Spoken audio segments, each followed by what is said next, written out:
Hello. सो अब 12th का आगे स्टार्ट करते हैं। मैंने आपको उस दिन क्या बता दिया था? मैंने आपको उस दिन बता दिया था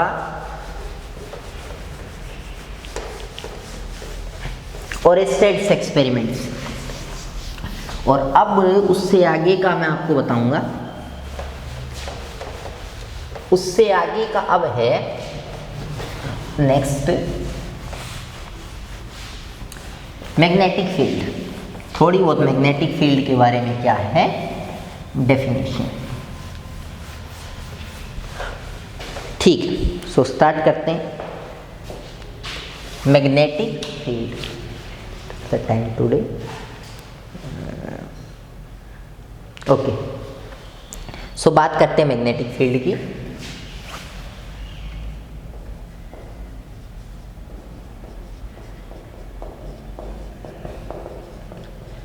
अगर मैग्नेटिक फील्ड की बात करें तो आपका जो मैग्नेटिक फील्ड है उसके बारे में सबसे पहले एक साइंटिस्ट थे जिनका नाम था लॉरेंज। उन्होंने बताया था, सबसे पहले लॉरेंज ने बताया था मैग्नेटिक फील्ड के बारे में कि मैग्नेटिक फील्ड क्या होता है, एटसेट्रा एटसेट्रा सब चीज़ें। ठीक है, अच्छा। अब लॉरेंज जो थे उन्होंने 3 चीज़ें बताई। क्या क्या? एक तो उन्होंने ये बताया कि जो आपका मैग्नेटिक, कोई भी देखो कोई चार्ज है, वो अगर एक जगह रेस्ट में है तो वो सिर्फ और सिर्फ इलेक्ट्रिक फील्ड जनरेट करेगा। ये बताया लॉरेंज ने एक तो। उसके बाद उन्होंने बताया अगर कोई चार्ज है वो यूनिफॉर्म वेलोसिटी के साथ मूव कर रहा है, अगर कोई चार्ज यूनिफॉर्म वेलोसिटी के साथ मूव कर रहा है तो उस कंडीशन में वो मैग्नेटिक फील्ड तो जनरेट करेगा ही करेगा। उस कंडीशन में वो मैग्नेटिक फील्ड तो जनरेट करेगा ही करेगा, प्लस में वो क्या जनरेट करेगा? Electric field. Sorry, electric field तो जनरेट करेगा ही करेगा, प्लस में वो क्या जनरेट करेगा? Magnetic field. अच्छा, अगर वो एक्सेलरेटेड चार्ज है, एक्सेलरेटेड मतलब उसकी वेलोसिटी यूनिफॉर्म नहीं है, तो वो इलेक्ट्रिक फील्ड भी जनरेट करेगा।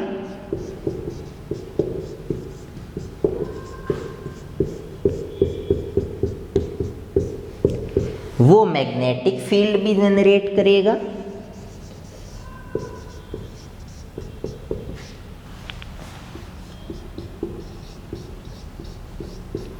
और वो इलेक्ट्रोमैग्नेटिक वेव्स भी जनरेट करेगा। तीनों चीजें क्या करेगा? जनरेट करेगा। अच्छा, हमें इस चैप्टर के अंदर पढ़ना है किसके बारे में? हमें इस चैप्टर में पढ़ना है मैग्नेटिक फील्ड के बारे में। तो सीधी सी बात है, अगर मैग्नेटिक फील्ड की बात करें तो चार्ज है वो मूविंग तो होना ही होना चाहिए, मूविंग तो होना ही होना चाहिए। तो ये आपको ध्यान रखना है, ठीक है। अच्छा, एक चीज और ध्यान रखना, लॉरेंज ने एक और बताई चीज। 1 मिनट,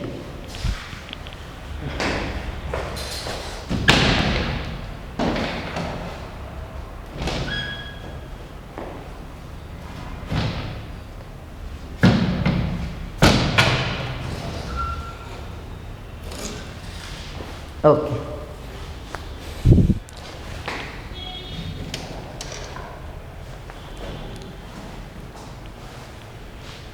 सो हाँ, लॉरेंज ने एक चीज और बताई थी। एक चीज और लॉरेंज ने क्या बताई कि कोई भी चार्ज है, ठीक है,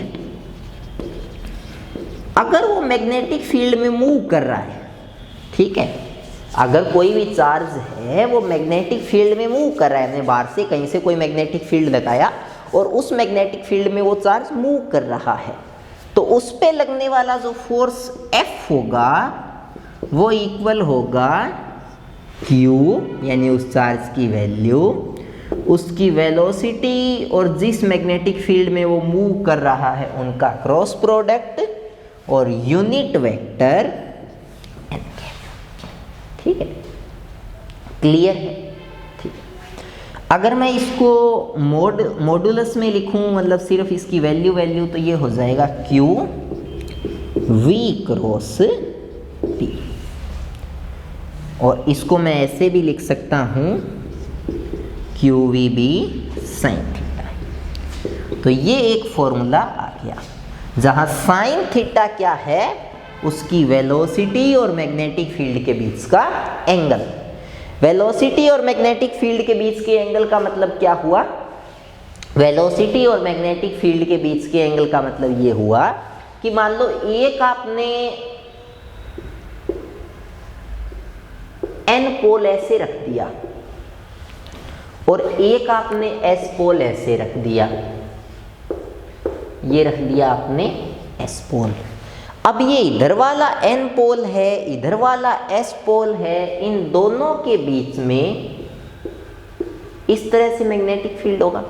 यानी आपका मैग्नेटिक फील्ड होगा उस दीवार से इस दीवार की ओर ऐसे, ठीक है, ऐसे आपका मैग्नेटिक फील्ड होगा।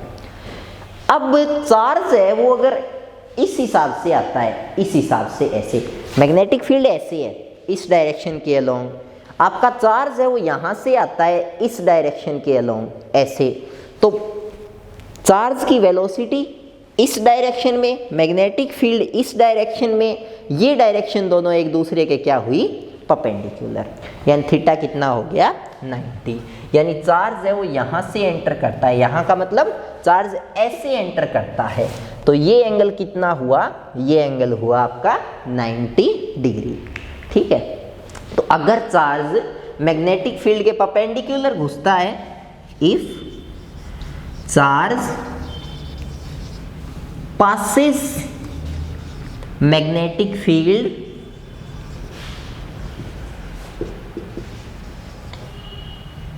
with perpendicular to it, ठीक है, विद छोड़ दो, perpendicular to it, तो थीटा कितना हो जाएगा? 90 डिग्री।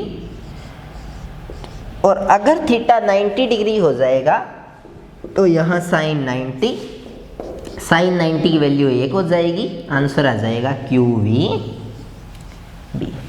आई होप ये आपको क्लियर हुआ होगा, अच्छे से आपने ये किया होगा, तो ये थोड़ा सा देख लेना, कर लोगे? ठीक है। अच्छा, अगर चार्ज है वो ऐसे ही आए, मतलब ऐसे ही फील्ड जा रहा है, ऐसे ही चार्ज जाएगा, तो फिर कोई दिक्कत ही नहीं है। उस कंडीशन में थीटा 0, साइन थीटा भी 0, क्योंकि साइन 0 की वैल्यू आपकी कितनी होती है? 0 होती है, और फोर्स भी 0। यानी चार्ज अगर फील्ड के अलोंग आता है ना, तब तो उसको उस पर कोई फोर्स नहीं लगता, वो आराम से सीधा निकल जाता है। और अगर जो आपका चार्ज है वो बिल्कुल परपेंडिकुलर आता है, फील्ड के बिल्कुल परपेंडिकुलर आता है, तो उस कंडीशन में फील्ड उसको पार नहीं करने देगा, उस पर क्या लगाएगा? मैक्सिमम फोर्स लगाएगा। I hope you got it. ठीक है, इतना तो हो गया आपका चार्ज के बारे में।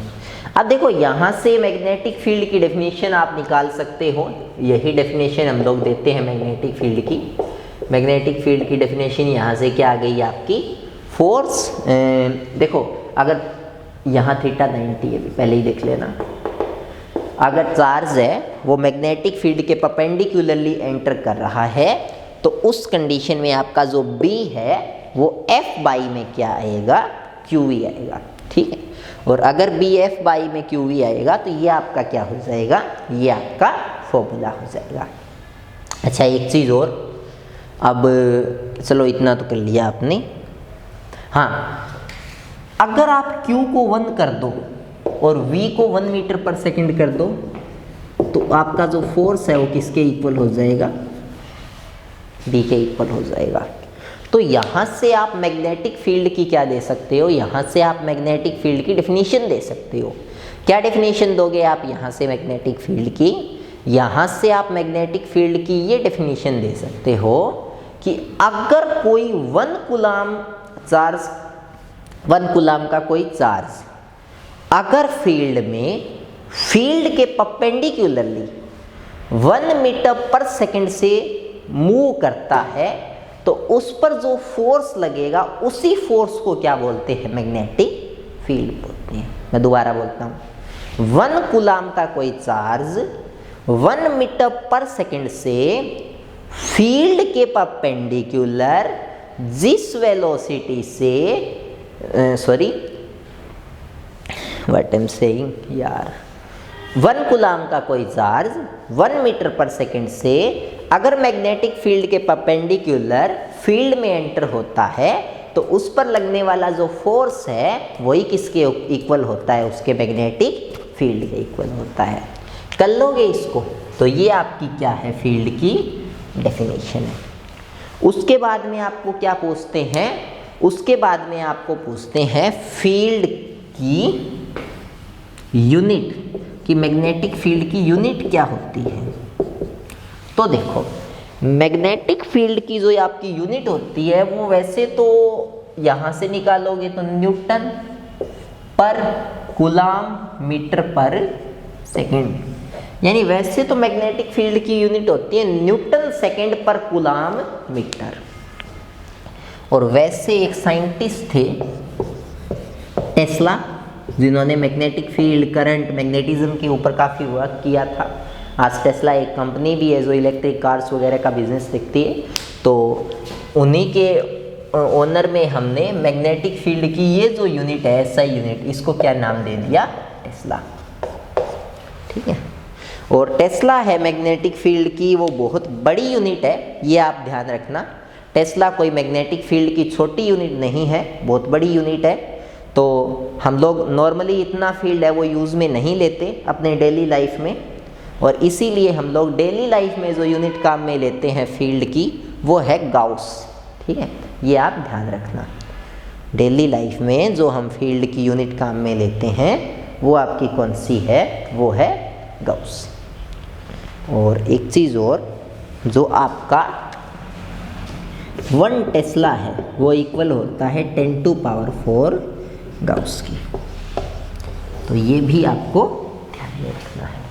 कर लोगे, इतना आपको अच्छे तरीके से करना है। अब आगे अगर मैं आपको बताऊं इसके अलावा तो और तो कुछ नहीं रहा अभी। ठीक है, एक डायमेंशन आप इसकी निकाल सकते हो, किसकी, मैग्नेटिक फील्ड की। चलो मैं डायमेंशन निकलवा देता हूँ आपको मैग्नेटिक फील्ड की, और इसमें कुछ नहीं है। ठीक है, एक चीज़ और, मैग्नेटिक फील्ड की एक यूनिट और भी है, वेबर पर मीटर स्क्वायर। मैं आपको ये आगे बताऊंगा क्यों। देखो जैसे फाई आपका E.ds होता है ना, वैसे आपका मैग्नेटिक फ्लक्स है वो होता है B.ds, और इस जो फाई की यूनिट है वो होती है वेबर फ्लक्स की, मैग्नेटिक फ्लक्स की। तो उसके डिवाइड में अगर ds आएगा तो वेबर पर मीटर स्क्वायर भी यूनिट किसकी होती है, मैग्नेटिक फील्ड की होती है। कर लोगे, इतना आ गया समझ में। ठीक है, अब मैं आपको मैग्नेटिक फील्ड की डायमेंशन और निकलवा देता हूँ। इसको पूरे को अच्छे तरीके से इरेज करवा के ढंग का डस्टर मिल जाए बस।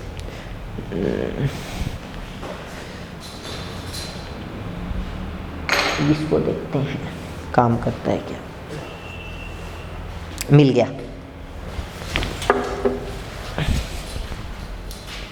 ये अच्छा है।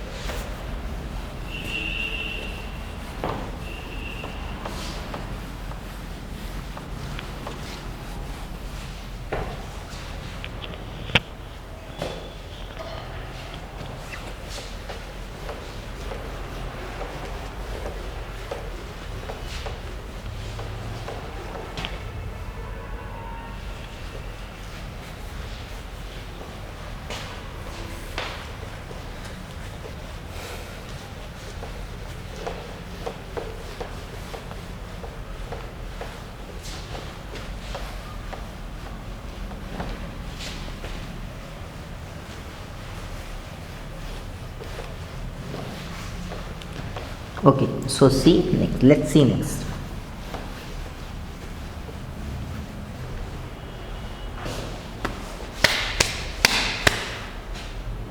हाँ, ये अच्छा चलता है क्या?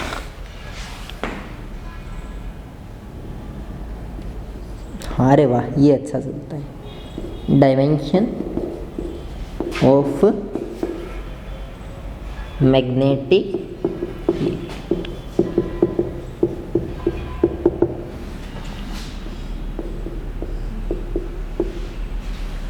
अगर मैग्नेटिक फील्ड की डायमेंशन की बात करें तो मैग्नेटिक फील्ड का जो डायमेंशन है वो आप किस फॉर्मूला से निकालोगे?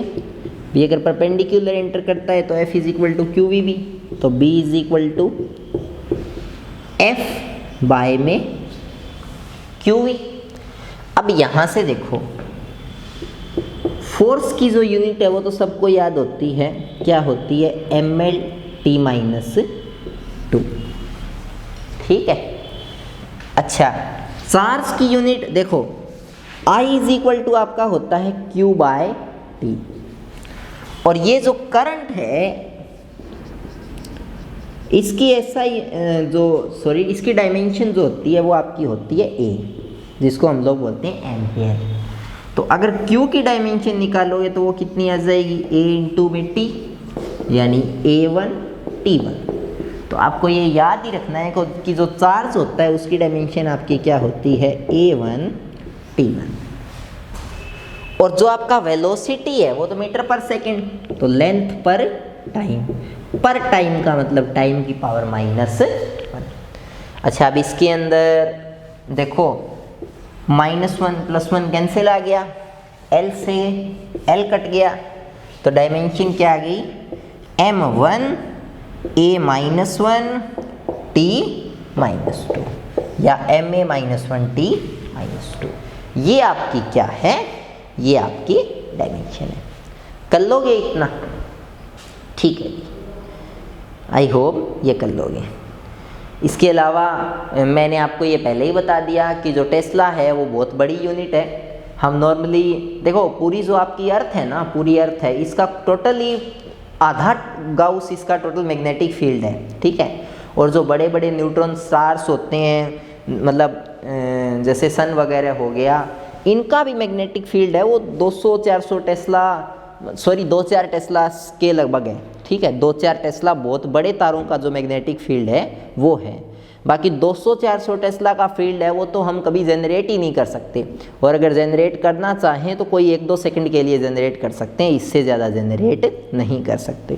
तो ध्यान रखो, जो आपका टेस्ला है वो बहुत बड़ी यूनिट है, और हम लोग नॉर्मली कौन सी यूनिट को यूज़ में लेते हैं? गॉस यूनिट को यूज़ में लेते हैं। क्लियर है? इतना कर लोगे? मैं एक बार आपको रिपीट करता हूँ अच्छे तरीके से। देखो, जो आपका यही करता हूँ, ठीक है, ऐसे तो रिपीट बोर्ड पे ही करता हूँ।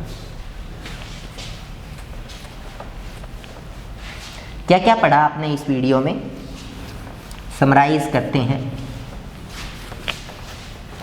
देखो, सबसे पहले तो आपने इस वीडियो के अंदर पढ़ा कि कोई भी चार्ज है, अगर वो चार्ज स्टेशनरी है, अगर वो चार्ज स्टेशनरी है तो वो सिर्फ और सिर्फ क्या जनरेट कर सकता है? इलेक्ट्रिक फील्ड जनरेट कर सकता है। दूसरा आपने क्या पढ़ा? अगर वही चार्ज है वो मूविंग है तो उस कंडीशन में, और मूविंग भी कैसे? यूनिफॉर्मली। अगर वो चार्ज यूनिफॉर्मली मूविंग है तो उस कंडीशन में वो क्या जनरेट कर सकता है? सिर्फ और सिर्फ मैग्नेटिक फील्ड जनरेट कर सकता है। और अगर वही चार्ज एक्सेलरेटेड है, अगर वही चार्ज एक्सेलरेटेड है तो वो इलेक्ट्रिक फील्ड भी जनरेट कर सकता है, वो मैग्नेटिक फील्ड भी जनरेट कर सकता है, और साथ में वो क्या जनरेट कर सकता है? Electromagnetic waves. EMW का मतलब होता है इलेक्ट्रोमैग्नेटिक वेव्स। ठीक है। अच्छा, इसके अलावा मैंने आपको क्या बताया? मैंने बताया कि मैग्नेटिक फील्ड है। अच्छा, ये तो मैंने बताया ही नहीं, सुनो भी सुनो। देखो, मैग्नेटिक फील्ड है उसकी डायरेक्शन 2 टाइप की होती है। ठीक है, जो मैग्नेटिक फील्ड है उसकी जो डायरेक्शन है वो कितने टाइप की होती है? 2 टाइप की। देखो, मैग्नेटिक फील्ड है वो असल में कैसा डायरेक्शन का होता है? आपने जब इलेक्ट्रिक फील्ड पढ़ा तो उसके अंदर मैंने आपको ये बताया होगा कि इलेक्ट्रिक लाइंस ऑफ फील्ड है वो ओपन लूप बनाती है। ओपन लूप का मतलब क्या हुआ, डायरेक्शन देखो, एक चार्ज प्लस है एक चार्ज माइनस है, तो होगा क्या, जो आपकी इलेक्ट्रिक लाइंस ऑफ फील्ड है वो प्लस से चल के माइनस पे क्या हो जाएगी, खत्म हो जाएगी। लेकिन मैग्नेटिज्म में ऐसा नहीं होता। मैग्नेटिज्म में आपकी लाइंस है वो जो मैग्नेट के बाहर तो N से S जाती है, ठीक है, लाइंस आपकी जो है वो बाहर तो N से S जाती है और अंदर आपकी वो S से वापस से N तक जाती है। तो ये आपको ध्यान में रखना है। अब एक चीज़ और, इसके अंदर S से N, ये मैग्नेट है, इसके बाहर तो N से S और अंदर S से N। अच्छा, एक चीज़ आपको यहाँ और ध्यान रखनी है, मैग्नेटिक फील्ड की डायरेक्शन भी यही होती है। मैग्नेटिक फील्ड की डायरेक्शन है वो मैग्नेट के बाहर होती है N to S, ठीक है, और अंदर होती है S to N। Normally magnetic field की डायरेक्शन दो टाइप की होती है। एक तो देखो, डायरेक्शन तो हमेशा मैग्नेटिक फील्ड की होगी परपेंडिकुलर टू पेपर, ठीक है, यानी पेपर पे अगर डायरेक्शन दिखाएंगे ना मैग्नेटिक फील्ड की, तो मान लो ये पूरा एक पेपर है, तो या तो मैग्नेटिक फील्ड इस पेपर को पार करके इसके अंदर घुसेगा और या उस क्लास से इसको पार करके बाहर निकलेगा। तो मैग्नेटिक फील्ड की दो टाइप की डायरेक्शन होती है। एक तो पेपर के प्लेन के परपेंडिकुलर, ये पेपर का प्लेन है, इसके परपेंडिकुलर, या तो बाहर की तरफ और या अंदर की तरफ। परपेंडिकुलर टू प्लेन अगर बाहर की तरफ है तब तो उस मैग्नेटिक फील्ड को दिखाते हैं डॉट से। जैसे मान लो इस इतने एरिया में मैग्नेटिक फील्ड है वो बोर्ड से बाहर की तरफ आ रहा है, अंदर जा रहा है कहीं और से, मान लो अंदर जा रहा है उस तरफ से कहीं से और बाहर आ रहा है इस तरफ से, यहाँ से अंदर जा रहा है यहाँ से और बाहर आ रहा है घूम के यहाँ से। तो हम बाहर को दिखाते हैं डॉट से। हम बहुत सारे क्या बना देंगे, मैग्नेटिक फील्ड को दिखाने के लिए इस एरिया में डॉट बना देंगे, क्योंकि यहाँ में से मैग्नेटिक फील्ड बाहर निकल रहा है। और इस एरिया से मान लो मैग्नेटिक फील्ड अंदर जा रहा है प्लेन कागज़ के, तो हम इसको किससे दिखा देंगे, क्रॉस से। तो मैग्नेटिक फील्ड की जो डायरेक्शन है वो होती है हमेशा परपेंडिकुलर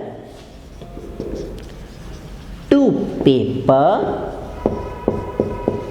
आउटसाइड भी हो सकती है और इनसाइड भी हो सकती है। आउटसाइड को हम दिखाते हैं डॉट से और इनसाइड को हम लोग दिखाते हैं किससे, क्रॉस से।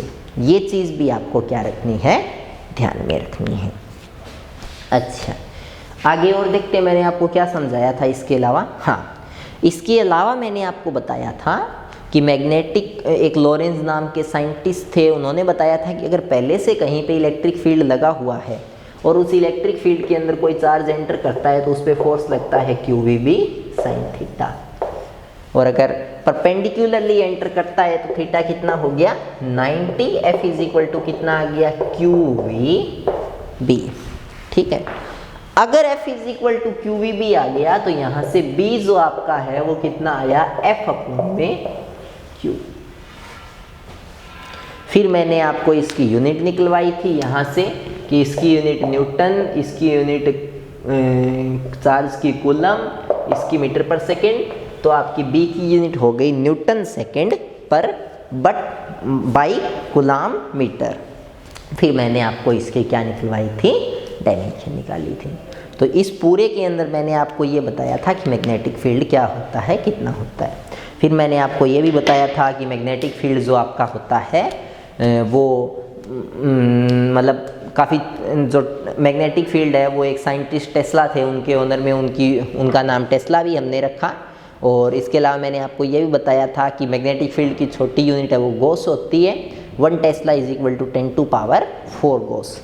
उसके अलावा मैंने ये भी बताया था कि अर्थ का टोटल मैग्नेटिक फील्ड है वो कितना है आपका, आधा गॉस ही है, आधा गॉस के अराउंड, ठीक है।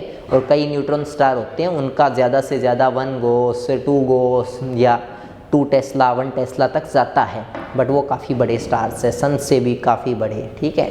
और इसके अलावा मैंने आपको ये बताया था कि इसकी डायमेंशन निकलवाई थी, किसकी, मैग्नेटिक फील्ड की। तो इतना मैंने आपको इस वीडियो में करवाया था। आई होप आपको अच्छे तरीके से ये क्लियर हुआ होगा, समझ में आया होगा, और कुछ रह तो नहीं गया ना? नहीं, कुछ नहीं रहा। तो इतना आप कर लेना अच्छे तरीके से। Bye bye and take care.